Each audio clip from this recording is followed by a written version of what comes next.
Welcome to Shalom World Podcast.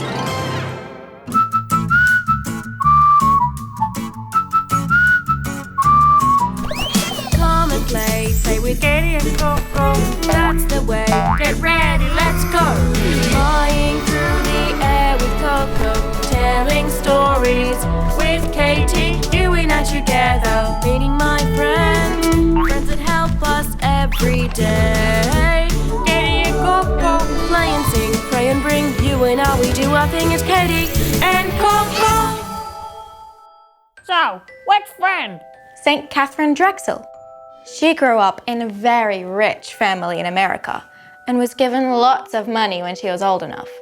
But instead of using it all for herself, she used her wealth to help other people. Ah, now I see why you reminded of her before. She definitely sounds like she used that treasure well. She certainly did. It was her dad who taught her to be so generous. Really? Did she help other people with his money too? Yup, he gave money to many different charities. He and his wife would invite poor people into their house to give them food and clothing. Then go themselves to visit other people who felt too proud or embarrassed to come to their house for aid. What a nice family! Did Katharine's dad help her as well? Of course he did. He was able to help so many people because he was so wealthy from his work.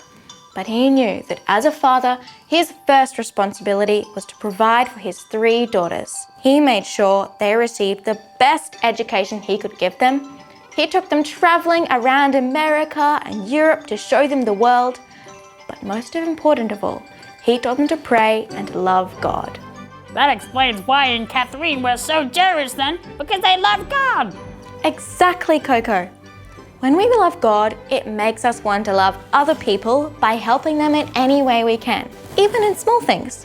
Koco, what are some small things the kids could do to show how they love God by helping other people? Maybe help to put away some toys, even they didn't play with them. Good idea. What do you think, kids? Or, if your friend or brother and sister gets hurt, you could try to help them out. Go to find an adult and then help to cheer them up afterwards. You're on a roll, Koco. There are all kinds of things we can do, isn't there? You could even ask your parents to help you find some toys or clothes you don't need anymore and donate them to a charity. Yeah, so then some kids who can't afford as many toys or clothes that have them. But Katie, what did Katharine do to help other people and who did she help them? Well, Katharine lived in the United States roughly 100 years ago. But back then, there were some groups of people, especially the Indigenous American people and the African American peoples, who didn't have the same opportunities that most European people had, like Katharine. They were often very poor, they were treated badly, they received very little or even no education, and they were mostly left as outcasts of society. Katharine desperately wanted to help them, but at first, she didn't know exactly how to do that. But she had so much money, didn't she? She did, Koco, especially when her father died and she inherited a portion of his wealth. But even with lots of money, it can be hard to make a difference if there aren't many other people who want to help as well. There weren't many missions or charity organizations to help the Indigenous Americans and the African Americans. So she didn't know who to give the money to. So what did she do then? It was the Pope who eventually gave her the idea. One year, she traveled to Rome with her 3 sisters, and while they were there, they visited Pope Leo XIII.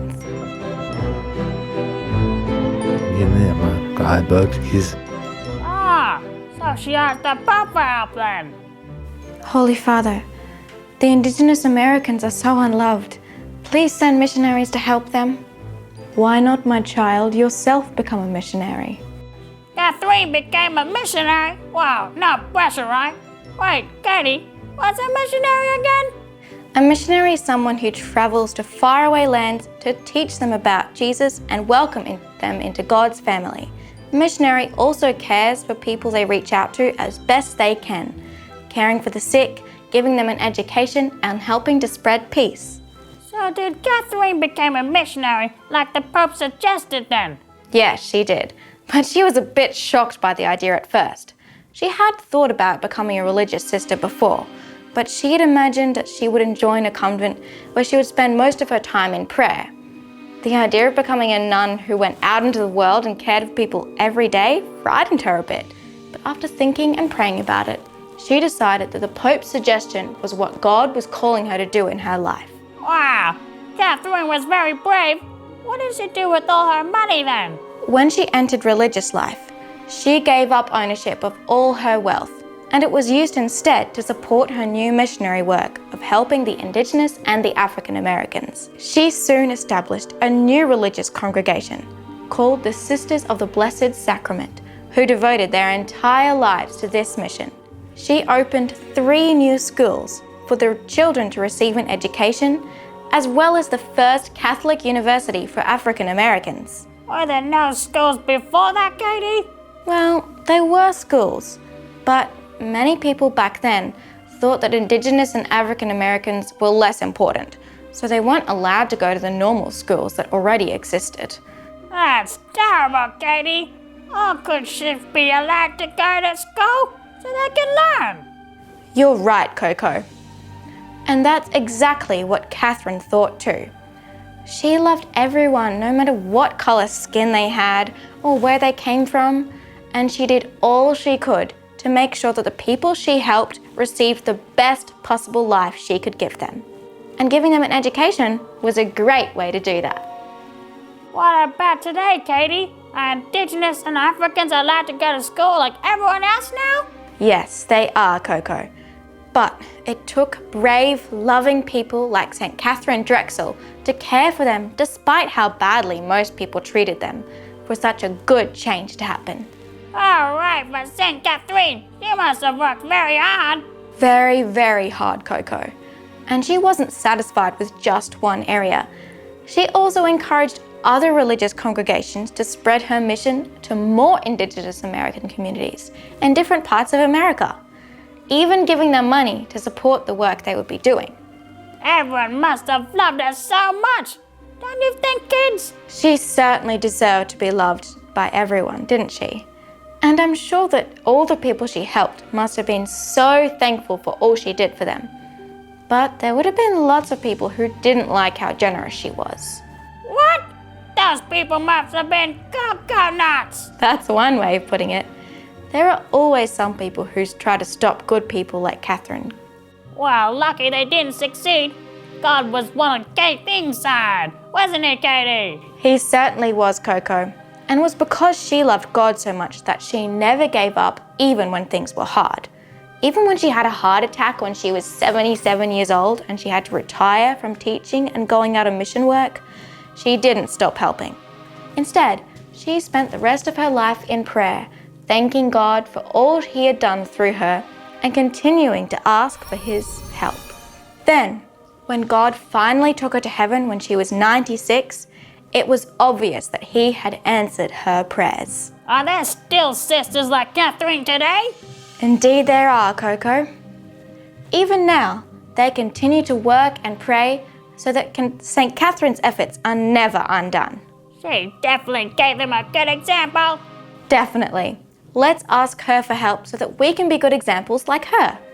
Amazing! Let's do it!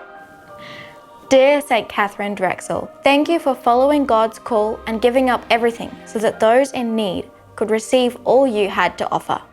Help us to live as generously as you did, and please pray for all those who continue your mission today. See you next time, friends. See you next time, friends. With St. Katharine Drexel, we can all excel. Come and play with Katie and Koco. that's the way. Get ready, let's go. Flying through the air with Koco, Telling stories with Katie. you and I together, meeting my friends, friends that help us every day, Katie and Koco. that help us every day. Katie and Koco. Play and sing. Pray and bring you and I, we do our thing. It's Katie and Koco. Shalom World Podcast is now available on all online platforms, including Apple Podcast, Spotify, Amazon Music, and others.